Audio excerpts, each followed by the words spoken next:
is going to be up for another couple weeks, and it's in the lower part of the Mathis Gallery. But please welcome Glenn Williams.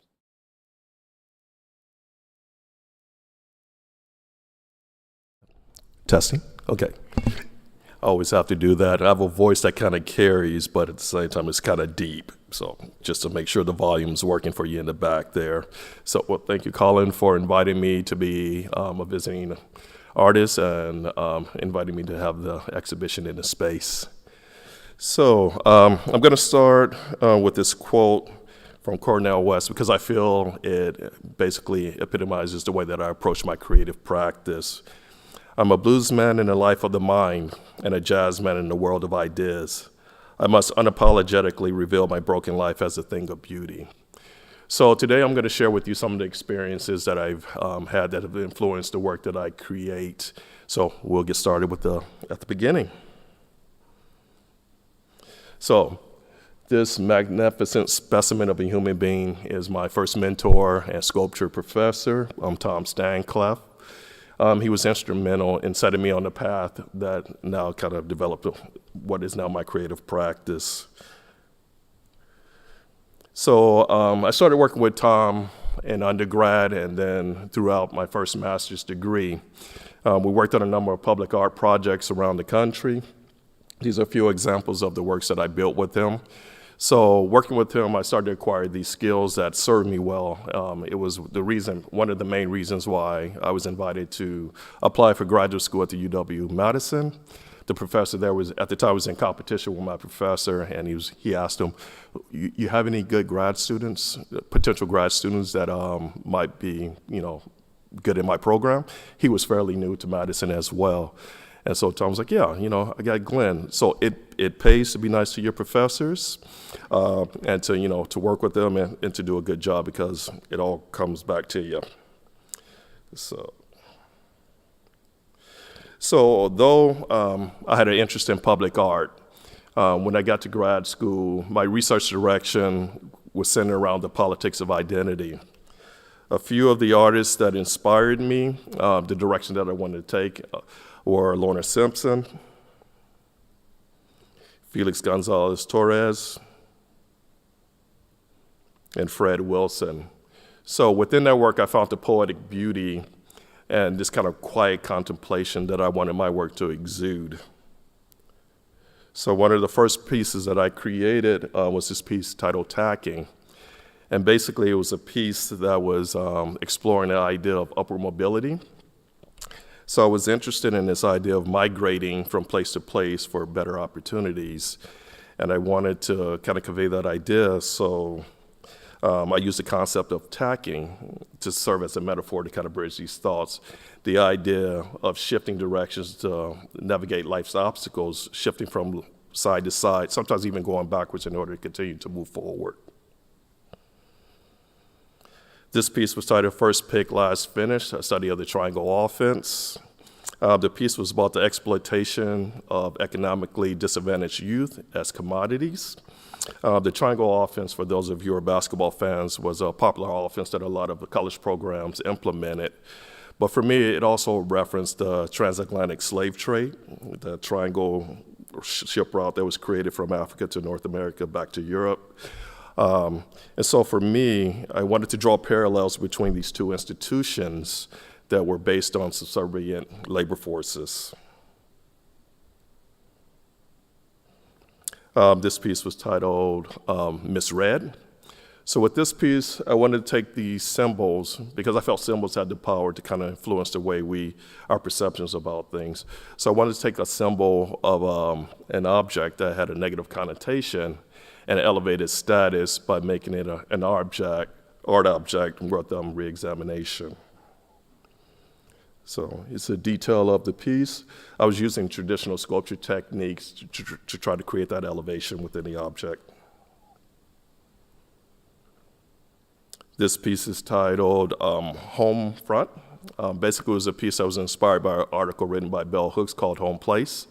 And in the article, it was basically about how the home becomes a place of sanctuary for the individual to escape the harsh realities of the outside world.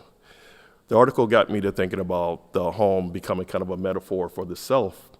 and how if an individual became too withdrawn from society, what that would do to the individual's psyche. And so this thing that could be perceived as a sanctuary could easily become this kind of psychological prison. This piece is titled Family Tree.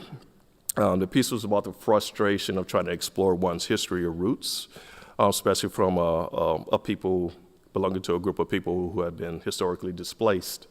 And so I fabricated this wheelbarrow structure with this uprooted tree that's kind of aimlessly wandering around, collecting these cast souls of footprints as clues to the past.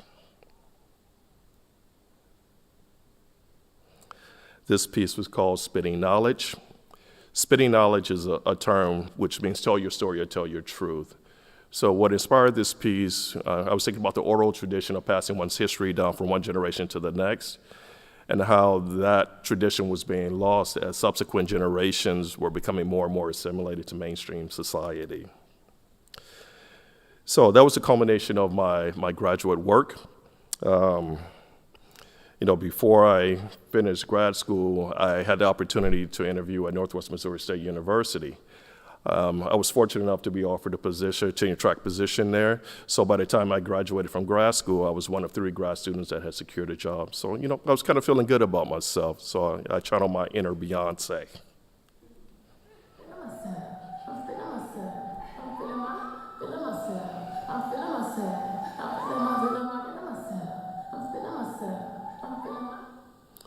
So my wife had a different take on all of this. We were living in Madison at the time. It was a population of about 250,000 people. I was going to be moving to Maryville, Missouri, which was a town of 17,000 people. That's including the university. And the main shopping area was the Walmart, the local Walmart. So after a little bit of convincing and a few shopping sprees, we headed to Maryville, Missouri. And so Calvi was fortunate enough to secure a job in St. Joseph, Missouri at American Family Insurance, which was about a 35-minute commute for her.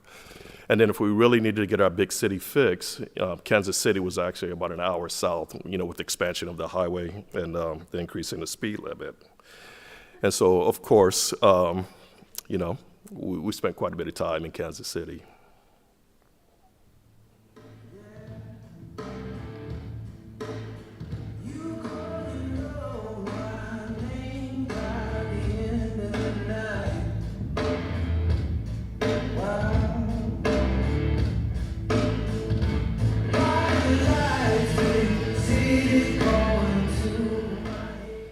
So if you've never been to Kansas City, it's an amazing city. It has a world-class art museum, a couple of world-class art museums.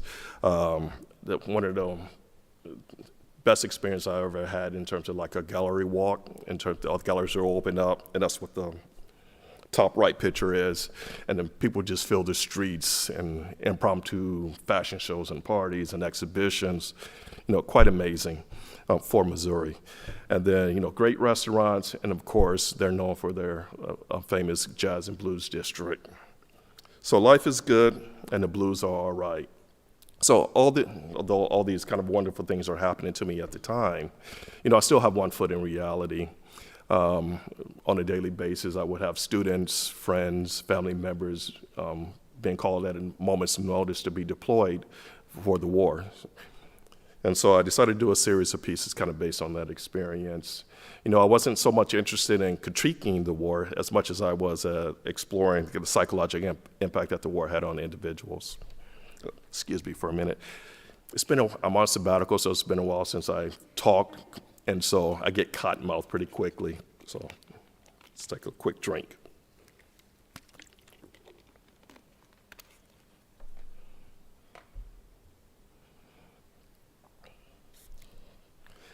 And so in response to that situation, I did a series of pieces. This piece is titled Cheney Report. And as I was researching the war, I ran across this article written by the Cheney Energy Task Force, which basically stated that Middle Eastern countries will be a primary focus of U.S. energy policy. So I wanted to create a physical manifestation of that document. So I created this stylized Monopoly-type game piece. And on the surface, it's kind of hard to see in the slide, but on the surface of the structure, done in relief text, are excerpts from that document. At the bottom of the tower, like in the game of Monopoly, is a title deed card. And on this particular card are the countries of Syria, Iran, and Iraq. And kind of like the game, if you own all three properties, you control that region. And so this was, for me, this was kind of a critique on how that administration was playing this kind of psychological game of Monopoly with the public. This piece was titled, Now I Lay Me Down to Sleep. The piece is about displacement. And so with this piece, I was trying to empathize with the children that were being uprooted from their homes as a result of their parents being deployed in service of the country. And so on this bed structure is carved plaster using that same technique that I used on the previous slide. Is this relief text from various news articles theorizing as to why we were at war. So I did it in a manner where the text is layered, so it becomes a little bit hard to kind of discern to read the information, because I felt that this is what psychologically what these children were going through, trying to understand why they were in the circumstance that they were in. This piece is titled Rapunzel. And so with this piece, I wanted to capture that helplessness that I felt an individual must feel being taken from their home place off to a distant land, stripped of their identity, and then not having limited contact with the outside world that they had come accustomed to.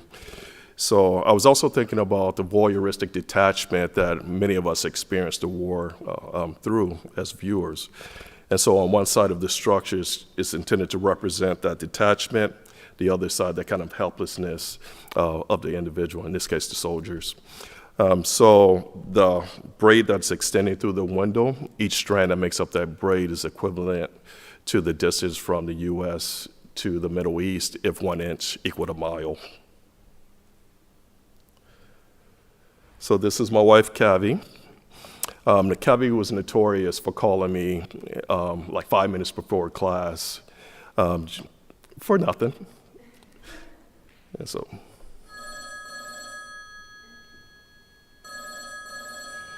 And she hates when I imitate her voice, but she's not here, so you guys are not going to tell her.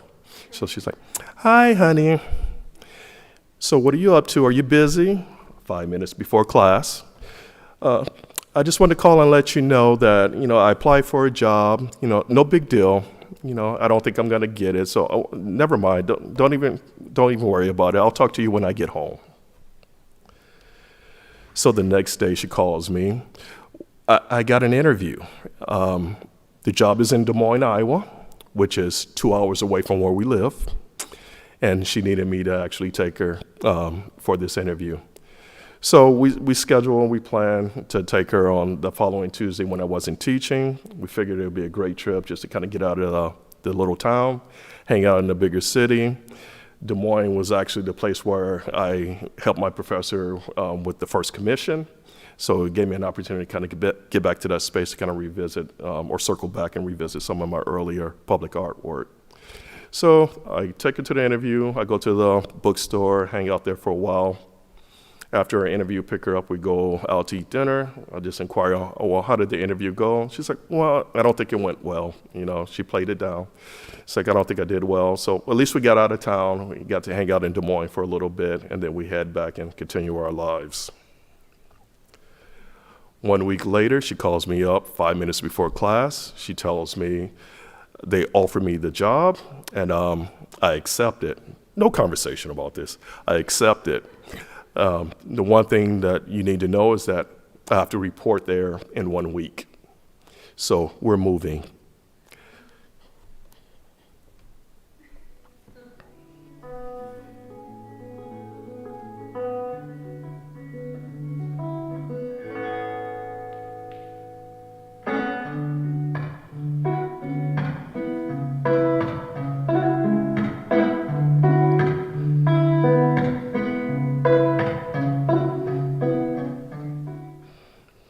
So we moved to Des Moines, another great city. If you've never been, they have a world-class arts center that's, 3 famous architects built the wings for it.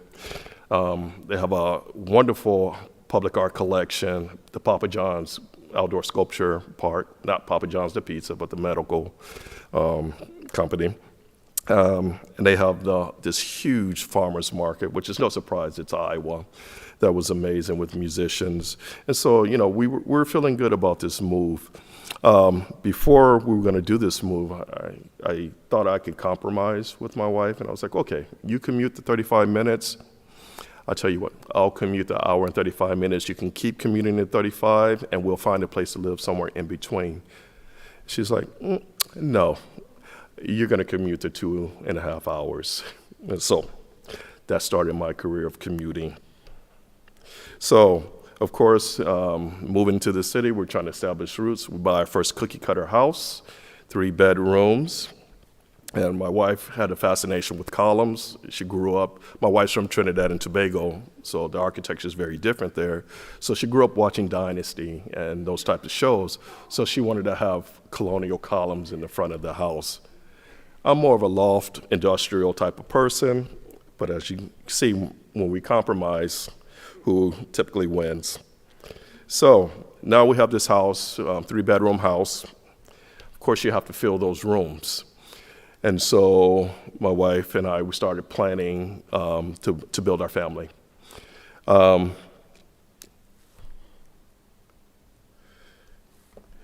So the blues are knocking at the door. We find out that we're expecting. About halfway through the pregnancy, the doctor started to notice that Shaylin's bones were not mineralizing properly, and they didn't know what the long-term prognosis was going to be. So they started preparing us for the worst. So when Shaylin was born, he was born at 2 pounds, 2 ounces. He was so tiny that he could actually fit in the palm of my hand, as you can see here. And he was born with skeletal dysplasia and tracheomalacia. So basically, with the skeletal dysplasia, that restricted his ability for his lungs to develop properly. So they performed a tracheostomy, and then they also put a G-tube, and then he sedated him so that he could, so that his lungs can develop. So the sedation lasted for about a year.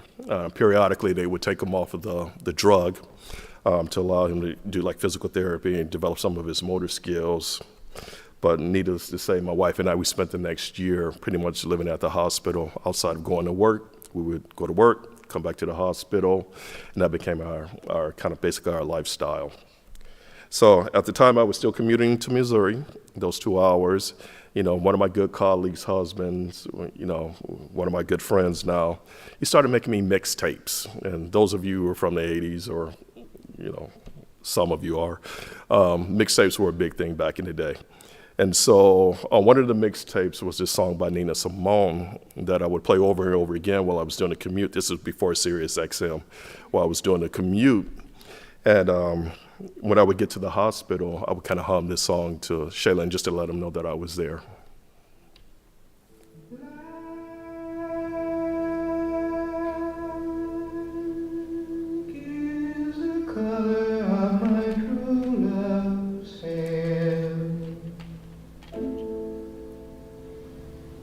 His face, so soft and wondrous fair, the purest eyes, and the strongest hands. I love the ground on where he stands. I love the ground on where he stands. So we have this brand new house that we hardly lived in, commuting back and forth. Occasionally on the commute home, I would go to the hospital, gather the clothes. They had like living quarters there for parents. Gather clothes, take them to the house, wash, do some of the preventative maintenance on the house, and then I would head back to the hospital. So on one occasion when I was heading back to the hospital, my neighbor came out just to inquire how the family was doing. And after we finished the conversation, he imparted these words on me. It is those seeds that struggle to take root in the beginning are the ones that become the strongest plants. And I thought it was such a beautiful sentiment that I did a series of pieces that were related to this statement. So these are part of my Seedling series. So it wasn't important for me that the audience knew what the inspiration was behind the piece. What was important to me is they recognized the beauty and grace within the form. It was also important to me that these pieces be displayed in an environment where the audience had 24-hour access to it.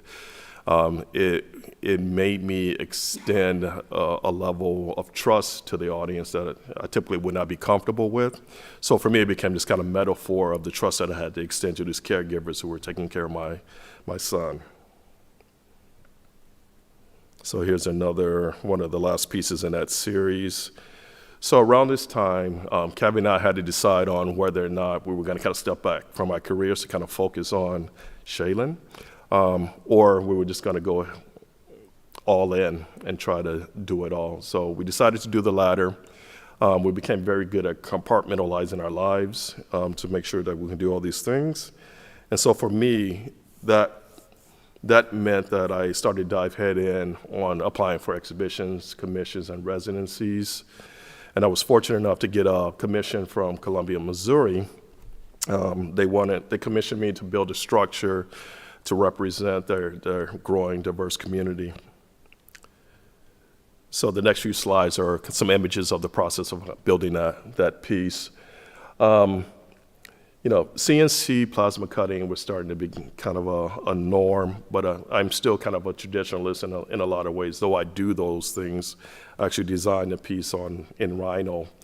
But I go back to my roots, and so when I do a commission, I'll fabricate the pieces out of cardstock, and that way I can take the pieces apart, lay them out, and that creates the patterns of the structures that I'm going to be building. So this is kind of an example of that, and then I blow that up, and I use like hardboard or plywood to create my patterns, and then I use those as templates to cut out the materials that I'm actually going to be fabricating to make the structure that I proposed. So this is me plasma cutting. These are a few kind of fabrication shots. As you can see, it's the sheet metal. Because I work alone with a lot of these commissions, I utilize anything and whatever's in the studio to help me kind of pull the materials into place. If you ever worked with stainless steel, it's a very tough, durable material, but it's very springy, so it's hard to construct with. And so I would put eye bolts or something in the wall, put a come along on to pull the metal into position. Then I'll do a couple of tacks, release that, shift the metal in the other direction so that these pieces start to align. And the thing with that technique, you really have to trust your model. So I assume, because I'm working at a larger scale now, it's not like I can just visualize it all at once, but I assume my model is correct. And so as this piece is moving around and starting to shift in space, it's all based off of that little paper model that I did.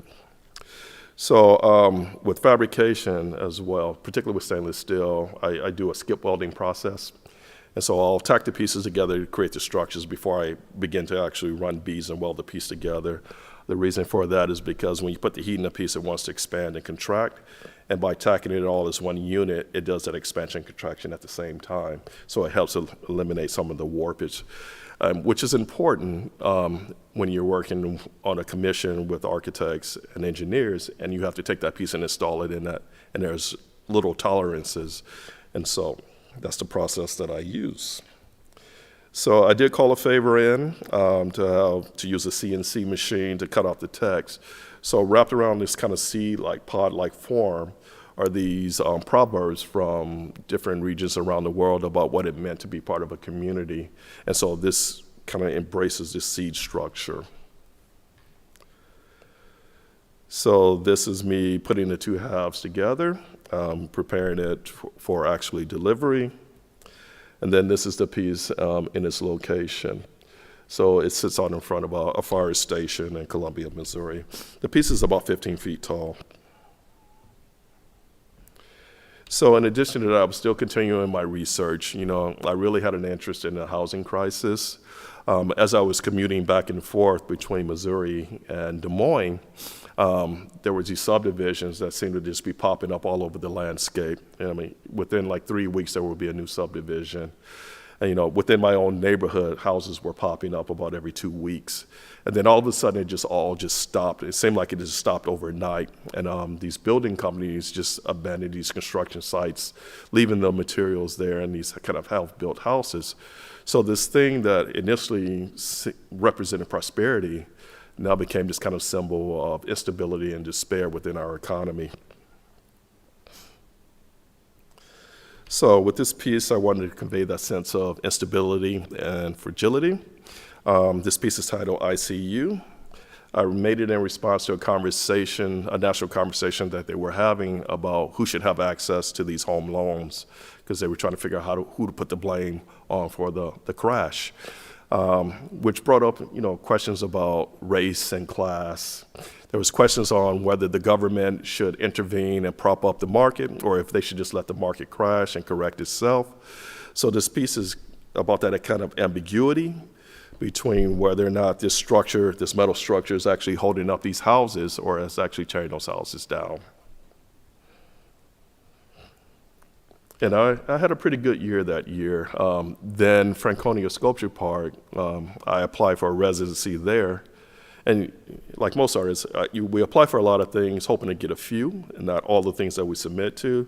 And then when you actually get the things that you submitted to, you realize, okay, how am I going to do all of this? So I got this residency at Franconia Sculpture Park, which is located north of Minneapolis in Minnesota. And, I was very grateful for it. They gave me a fellowship. Basically what you do is you come out to the sculpture park, you build your sculpture in their open air facility, and then you install it on their grounds for 3 years in their outdoor exhibition. And so John I explained to him my situation with my son being in the hospital, and he was pretty open to letting me do like 2-week bouts and then coming home on the weekends and actually starting the fabrication of sculpture before I actually got there. So this is the sculpture part. The house is where the artists and fellows stayed on the top level. What's nice about the program is that it's also designed for student interns. And so the student interns will stay during the summer and part of the fall, stayed in the lower level in the basement, and they were there to kind of assist these artists with the production of their work. And then in exchange, they got space and materials, and they were also allowed to create fabrications and exhibit within the park. So that's the outdoor gantry and welding facility, and then kind of storage shed where they house a lot of the equipment that we had access to, and then they would get materials from different companies that we also were privy to. And this place had the biggest pink forklift that I've ever seen in my life. I mean, this thing had to be at least 20 feet tall. So this is my workstation, my makeshift workstation. Some of the pieces that I was constructing out of metal that were going to be these kind of appendages on the house structure that I had proposed for the park. And so this is the completed piece. And basically the piece was kind of in response to the abandoned work sites that I was seeing across the landscape. So the blues are looking up, but after all, it's 2009. For those of you who are a little bit younger, that's when the housing crisis really hit.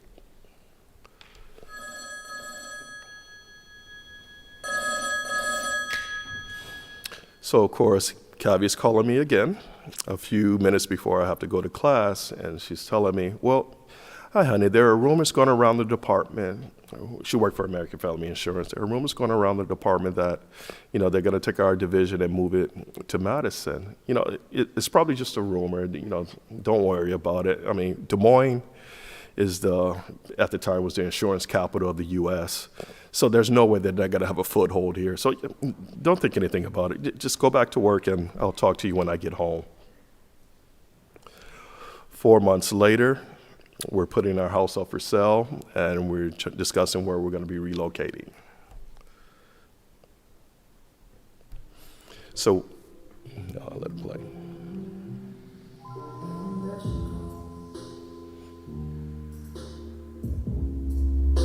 On that time like a stereo. Take me round and round like a merry-go. But one more ride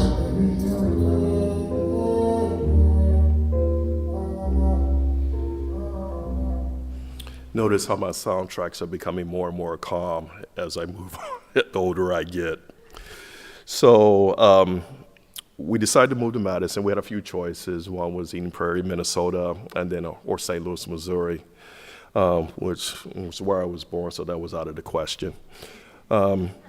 So Cavi and Shaylin get on a plane. They're headed to Madison to Children's Hospital on the campus, and then I'm preparing for the move. So we sold our house in Ankeny. I found a new home in Madison. Shaylin is making tremendous progress and is able to come home. It was like night and day. As soon as he got to Madison, all of a sudden they're like, yeah, he's ready to come home after 2 years. So we were, as parents, we're used to this kind of environment. Now you're saying, here, take your child. And so, there was some nerves. But, one of the conditions for him coming home was that we set up one of our rooms in our house as a medical, basically like a medical facility. And then what's amazing about Madison is they have a program where you can have private duty nursing in the house. And so one of the conditions for him coming home was that we also have private duty nursing in the house 20 hours out of the day. So we would do 4 hours. They wanted to make sure parents had a break from work. But, it seemed to work out. So one of the things that I found intriguing, that time that we spent in the hospital is how they were taking these artificial environments and trying to simulate the home experience. So this is kind of an example of some of the rooms within the hospital, which to me was a little odd because, 2-3 feet away from that, you have this kind of giant piece of medical equipment. And so there was just kind of the blurring between the lines of public and private space because, throughout the day you have nurses and doctors running in and out of these spaces. And so that inspired me to kind of do a series of works kind of dealing with those opposing forces. And so the inspiration for this piece came from when I was setting up Shaylin's room at the house, and I was putting these kind of decals on the wall. And then hanging hardware to store his kind of medical equipment and devices. And I couldn't help but think of the irony that was being created by these kind of indestructible cartoon characters. You can bounce on the head, you can do anything to them, and they just bounce back, alongside this kind of medical equipment that was a constant reminder of the fragility of life. And so this one was Ambu Bag with SpongeBob, and there's a detail of that shot. So when I was making this work, I started thinking about different types of constructs. And I was also, because now my commute, I was still working in Missouri, was 7 hours. So I had to figure out how to change my practice so that I could, continue being a practicing artist. I was doing heavy sheet metal fabrication. So my fabrication studio was in Missouri. There's no way that I was going to be able to do that in Madison. So I started to shift the materials that I worked with. So I applied for a grant through my university for a summer grant to kind of explore cardboard as a feasible sculpture material. So one of the first pieces I did, this was Martin Family Complex. And basically it was looking at the family dynamic and looking at the traditional model and realizing that it wasn't a true reflection of what our reality is now. So I constructed these shoe pieces, and they're intended to go on the shoe rack that's hanging on the door. And so the artist can participate with the piece and kind of create their own family structure based off of what their reality is. I did a series of pieces that were part of my Intrusion series, where I was thinking about what we perceive as natural environments are also constructed environments.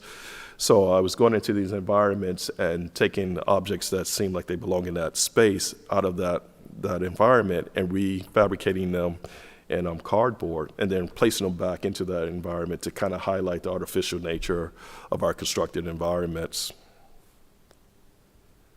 And this is a detail of one of those pieces. And this body of work, it was fun making this work. I can get up in the morning in my pajamas, walk over to my computer room with my hot glue gun, cardboard, and X-Acto knife, and make artwork throughout the day. It really irked my wife. She was getting up, getting ready for work. She walks in and she sees me just sitting there with a hot glue gun and a knife cutting cardboard. to the point she couldn't believe that this was what I actually got paid to do all day. And I was like, that's what happens when you go to art school. And so, I started to push the materials a little bit more. This piece was about exploring the construct of religion. So with this piece, I appropriated the concept of the god of breath, the Hindu god, Vayu, and I wanted to recontextualize his presence or his persona in a contemporary setting. So I utilized attributes from the modern world. And the pieces, I wanted to present this kind of godlike structure in a way that emphasized the fragility of life. And so hence some of the attributes that are part of the piece. So this brings me to the series that's actually in the gallery space right now, my prosthetic series. It was inspired from the physical therapy sessions that I attended with my son, as well as some of the special needs programming. And so for my family, this was like going to a softball game or, a recital, these types of activities. And so I'll just give you a small clip of what these sessions look like.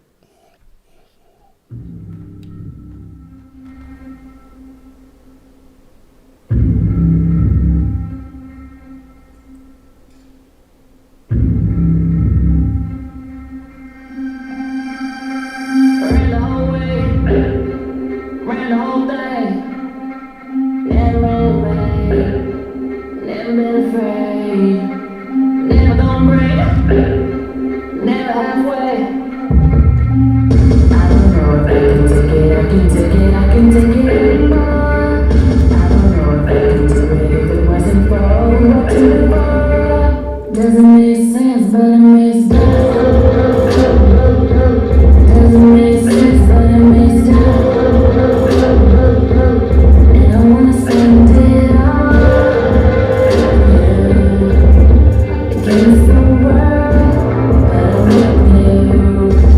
I would go to war, don't let you down, won't let you down. I would go to war.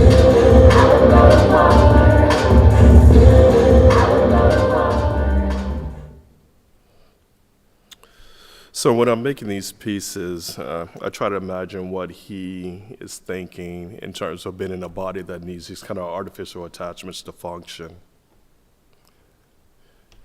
These things that seem extraordinary to others have become our ordinary. So the simple act of just taking a walk in the park where we would start gathering medical equipment, putting it in our pockets, or putting the suction bag on our back, is, to me, is like the same as if somebody's grabbing an extra water bottle or a fit band to take that walk.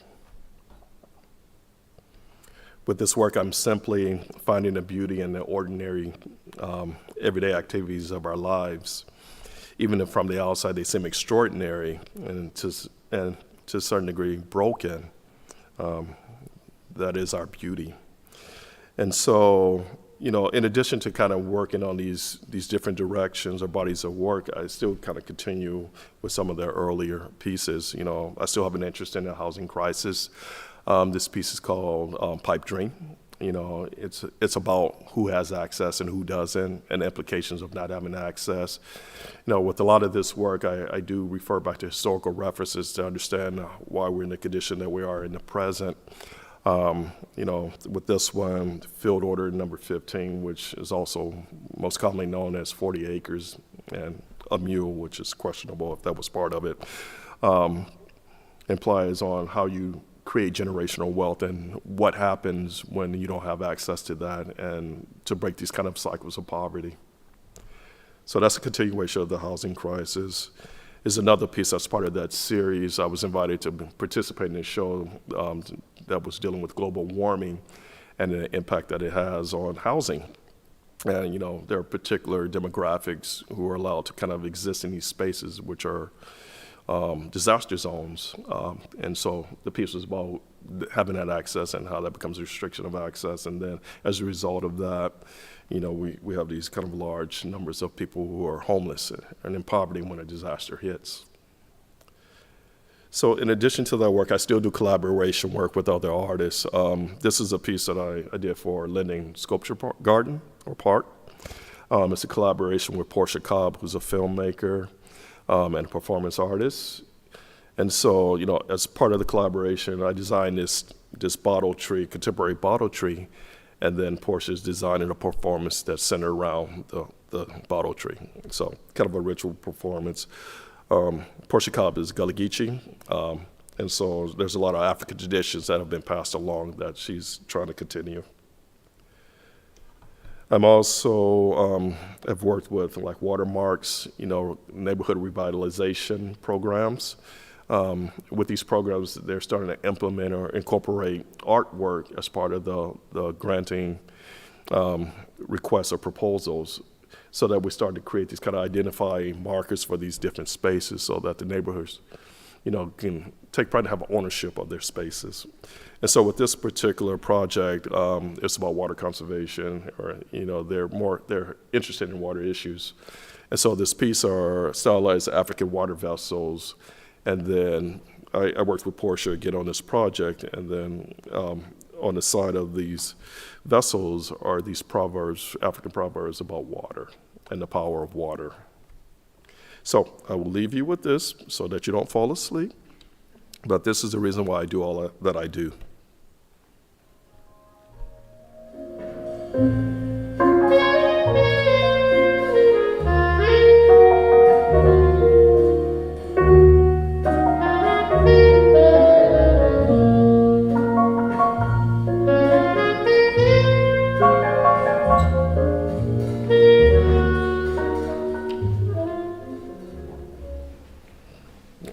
So that office that I used to have, now that little one controls that space. So I am pushed to the garage. So you have any questions about the work?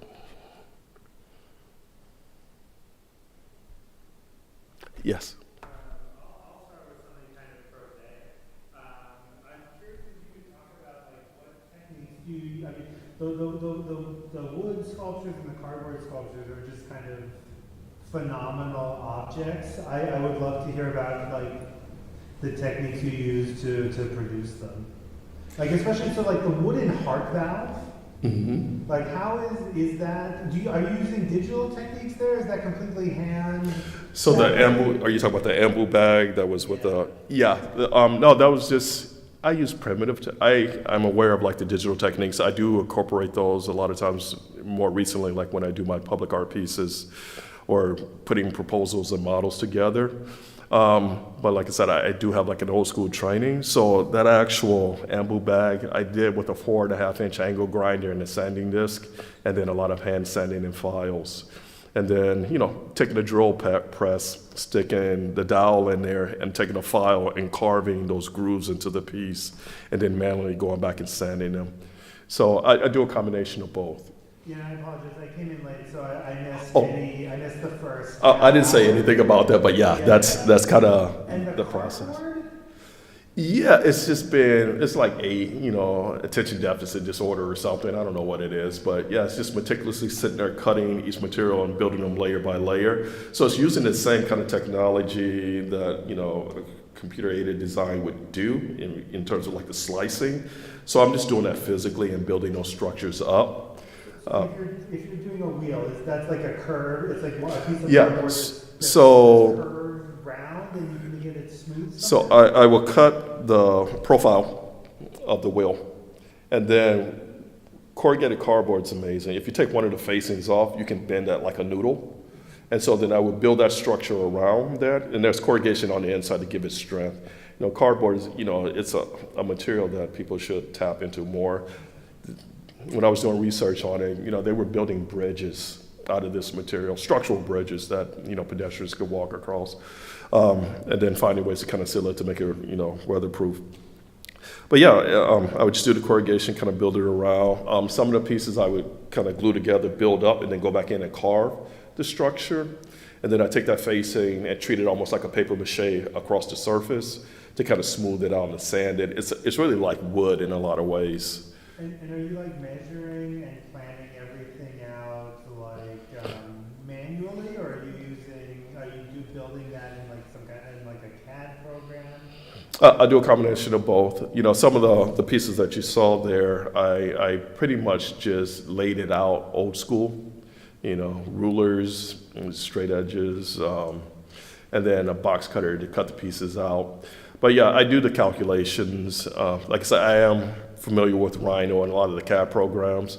Actually, I started using Rhino back in 1995 when it was first coming out. And my professors would kind of experiment before they had the tutorial. So we would just sit around and kind of just play with the program, trying to make it do things that, you know, we typically couldn't do ourselves.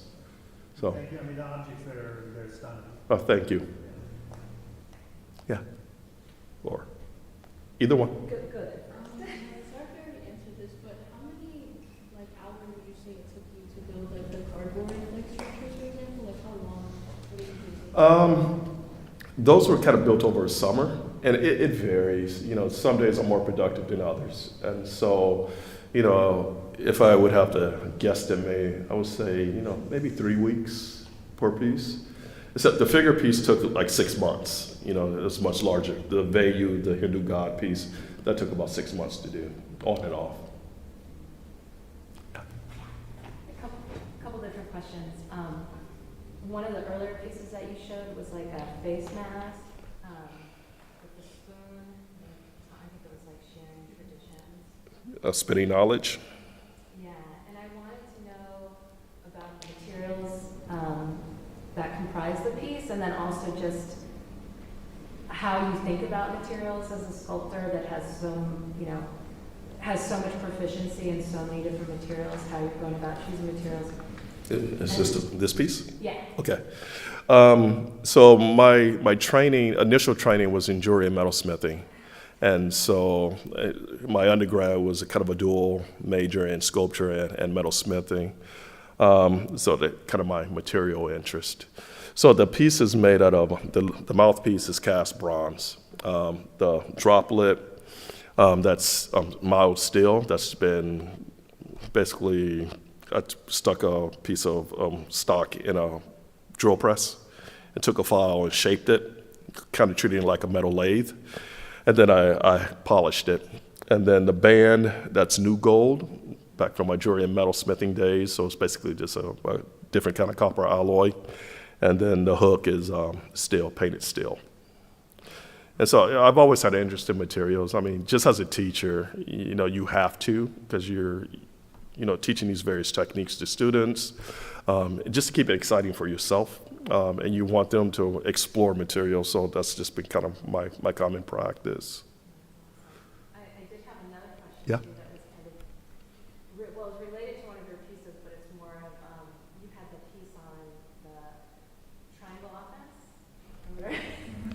Okay. The basketball piece? Yeah. And I'm a basketball fan. Chicago Bulls? No, Golden State, but you know, Okay. whatever. But I'm watching. Well, that's where the triangle offense came from, Phil Jackson. Oh, And then okay. they started, after winning all those championships, college teams started to incorporate it into their programs. Well, yeah, and I wanted to, because I don't know the year of this, and I've become a basketball fan maybe in the last 8 or 10 years, and it seems like the institutions, both in the NBA and the NCAA, have recently changed a lot. And Okay, and I wanted to see if you had any commentary on that. So Yeah. No, yeah, this was, this piece is probably 2001 before those changes happened. And so I was a college athlete, so I played football in northern Iowa. And so, you know, I kind of sit on the fence with, you know, some of those issues. Yeah, it was a free education, which was amazing. But at the same time, these universities are making millions of dollars off of these athletes, and they don't even own their own name. So, yeah, it's getting better. Yeah. So, Well, thank you. all right, you and then you. And forgive me, you know, I'm getting older, so it's harder for me to actually, with the light here, it's harder for me to see if a hand is up. So if you need to, just shout out. I just had a question about the pieces that are shown in the gallery. What materials did you use for that? Is the white pieces used from a different Okay, so those pieces, for me, it's also important that the materials that I use are kind of reflective of the ideas that I'm talking about in the work. So the plaster pieces are actually plaster cast bandages, the same kind of bandages they use to kind of set bones when you break a bone. So I use medical supplies to kind of build those structures because they're talking about those types of things. So it's I create the structure with the plaster bandages to get the form. Then I go back in with joint compound, like the building material for patching your walls.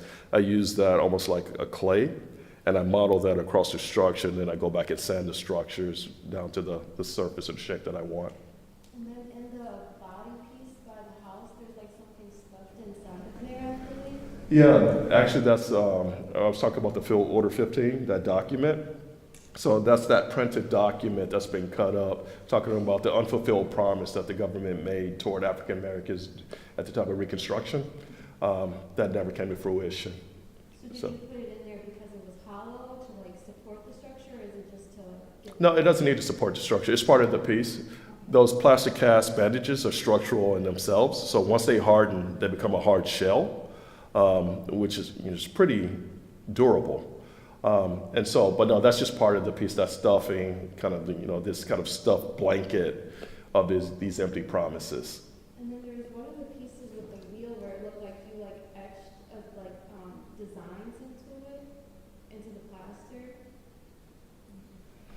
I think it's Let me see.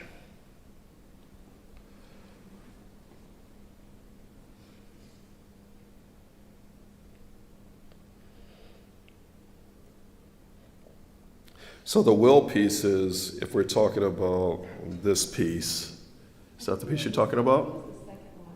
That's it too. This one, there's this one. So like right underneath like the wheel on the bottom, and I think that behind the piece behind there was like designs etched into it.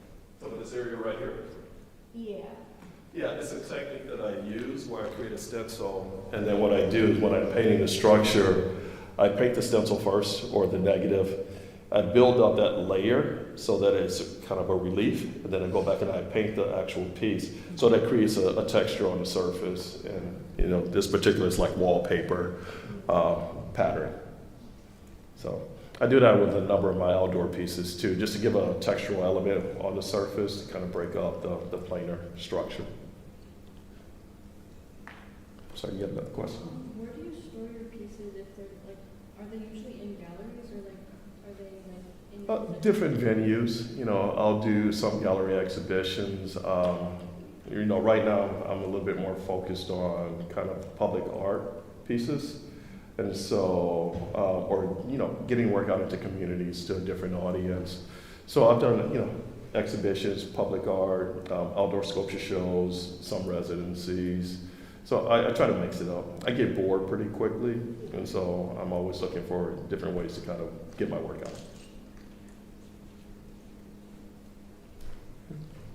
How do you make decisions about what public pieces you want to apply for? A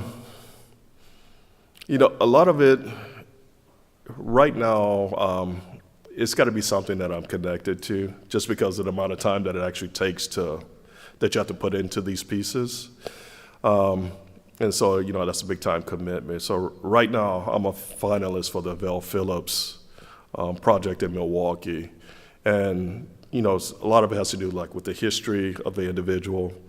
It has to move me in some kind of way. I have to be connected to it in some kind of way. Early on, it was just kind of try to start to establish myself as an artist. So I would do a number of different types of projects. Public art is kind of a different process. It's more of a collaboration where they may have a set of parameters that you have to work around. So I want to make sure that whatever work that I'm doing, I can fit my aesthetic into that set of parameters. So that's one of the driving forces behind how I choose a public art project.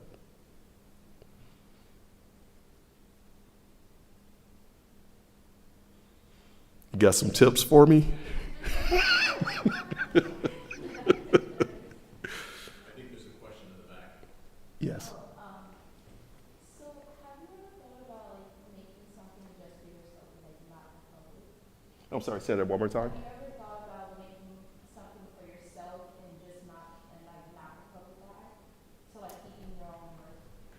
Yeah, I'm gonna do that in retirement. So that's the plan. So, right now, when I'm making these works, it is for a conversation or a dialogue. And yeah, I could just make things for myself. But, for me, there's no fun in that. I like the challenge. I like the conversations that we can have, and particularly when we're dealing with work that's based on the politics of identity and inviting somebody into that conversation. I think that's where change can kind of happen. Yes. I have a question about how you go about writing for grants or shows or things, especially because so much of the work is based so personally in things that are so deeply familial to you. Like, how do you balance that with more academic writing? Like, how much do you share with a committee that you're writing a grant for, or how much do you keep for yourself? And so for me, that becomes like the inspiration for the pieces, that, the personal elements. A lot of, some of that stuff, like I was saying with the Seedling series, I'm not talking about that with it if I'm writing a proposal for that or submitting that for a show. I'm just like an artist, I'm engaged in the kind of the formal process. And I have an aesthetic sensibility that I'm pushing. And so those are the kind of things I kind of focus a little bit more. And like with a lot of those projects, there are parameters that are set around what they can be. And so, I do want to have some connection to it, but I do understand too that, not everybody want to hear the personal stuff, the motivation behind the piece. I'm hoping they do because it's a conversation, but, I'm fully aware of that. And so if I'm writing a proposal, a research proposal, I'm talking about material exploration, in terms of like the cardboard pieces. And then, sometimes I'm also looking at theory, a contemporary theory, and finding ways to kind of find a niche within that to request research dollars. So,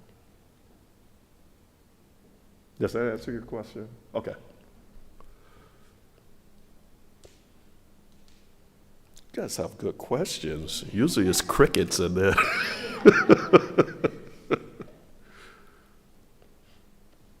How are you guys doing with this weather? My allergies are killing me. It's like I'm up here and my eyes are draining right now.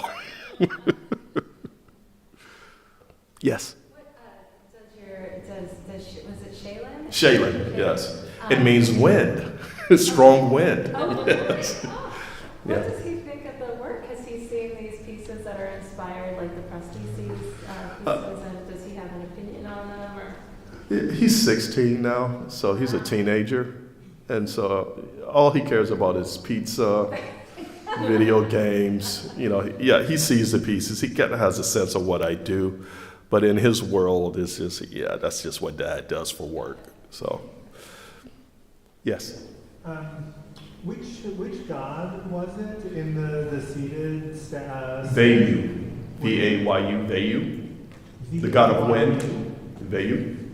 And that's a Hindu deity? Yes, it is. Okay. Yeah. Is he an avatar of anyone or independent? I'm not sure. I'm not sure. It's been a while. My wife is Hindu, so so we have this kind of connection there. Yes. So obviously you've had to move a couple times, which has driven decisions about how and what you can make as far as studio work. Do you have a favorite practice, a favorite material, a favorite process? I go back and forth. It's like when you're away from something, you crave it, and then you do it, and then you're like, why am I doing this? And then you crave that other thing.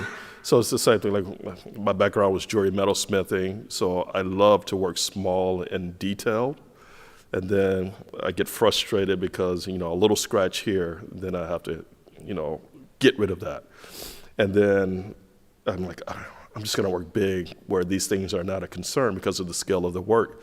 Then I work big, and then I realize, okay, this is physically demanding in a way that I just can't keep doing, like working with the stainless steel at a large scale. And so I'll go back and forth with that. I'm always excited about the newest material. So right now that would be like my favorite until something else comes along. So I have a healthy curiosity in terms of like materials. So was there a second part to that question? Did I miss something? Okay. Yes. I stopped doing that in undergrad. I used to make Christmas gifts when I was a metalsmith for my mom and family members. And then it was cheaper for me to just go buy gifts. So I made my mother, I would say wife, I made my mother this kind of stylized, ornate fork structure out of Purple Heart and ebony. And it was meant for display. And so I carved all of this wood and glued it together, polished it all up, presented it for Christmas. I was excited because, I mean, it was, you know, I was proud of what I had just done. And then presented it to her, went back to school, came back, and she was actually using it to cook. And one of the car pieces was broken. I was like, Mom, that's not what that's for. So at that point, I stopped making work for them and just started buying gifts. Yeah. And I don't make anything for my wife. She's too critical. Yeah. My jewelry's not good enough.